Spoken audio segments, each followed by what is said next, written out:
చూసుకోవడం కానీ వాళ్ళకి ఏంటో అదొక పిచ్చి అంతే. ఒక కళాకారుని తీసుకొచ్చి సత్కరించాలి, వాళ్ళని అక్కడున్న అందరికి పరిచయం చేయాలి, ఆ ప్రపంచానికి వాళ్ళని గుర్తించాలి, వాళ్ళకు ఒక మంచి పురస్కారాలు అందజేయాలి అనే తపన తృష్ణ చాలా తక్కువ మందికి ఉంటుంది. నేను ఇది గామా ప్రతి ఈవెంట్లో ఇప్పటివరకు నేను ఎప్పుడు మిస్ కాలేదు.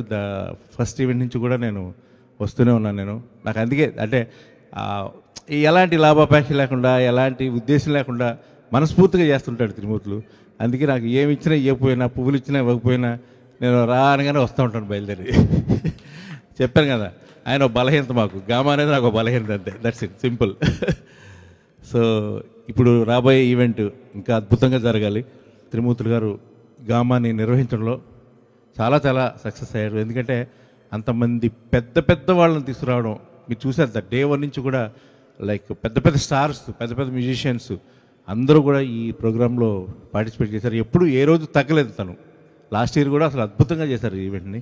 సో ఈ సంవత్సరం ఇంకా అద్భుతంగా జరుగుద్ది అని, ఎందుకంటే ఉద్దండులైనటువంటి వాళ్ళు లైక్ కోదండ రామిరెడ్డి గారు, బి గోపాల్ గారు, శ్రీ కోటి గారు, ఇలాంటి వారి ఒక ఈ న్యాయ నిర్ణేతలుగా వ్యవహరిస్తున్నటువంటి ఈ కార్యక్రమం ఇంకా పెద్ద సక్సెస్ అవుతుందని నేను మనస్ఫూర్తిగా ఆ భగవంతుని కోరుకుంటూ, వాళ్ళకి ఆ శక్తిని భగవంతుడు ఇవ్వాలని మనస్ఫూర్తిగా కోరుకుంటూ, ఈ సాయంత్రాన్ని ఇంత అందంగా చేయడానికి ముఖ్యమైన కారకులు మీరు కాబట్టి మీ అందరికీ మనస్ఫూర్తిగా ధన్యవాదాలు తెలియజేసుకుంటున్నాను.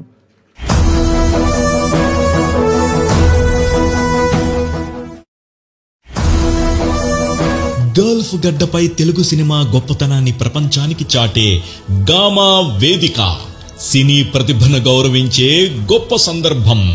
గామా జూరీ చైర్పర్సన్స్ గా సినీ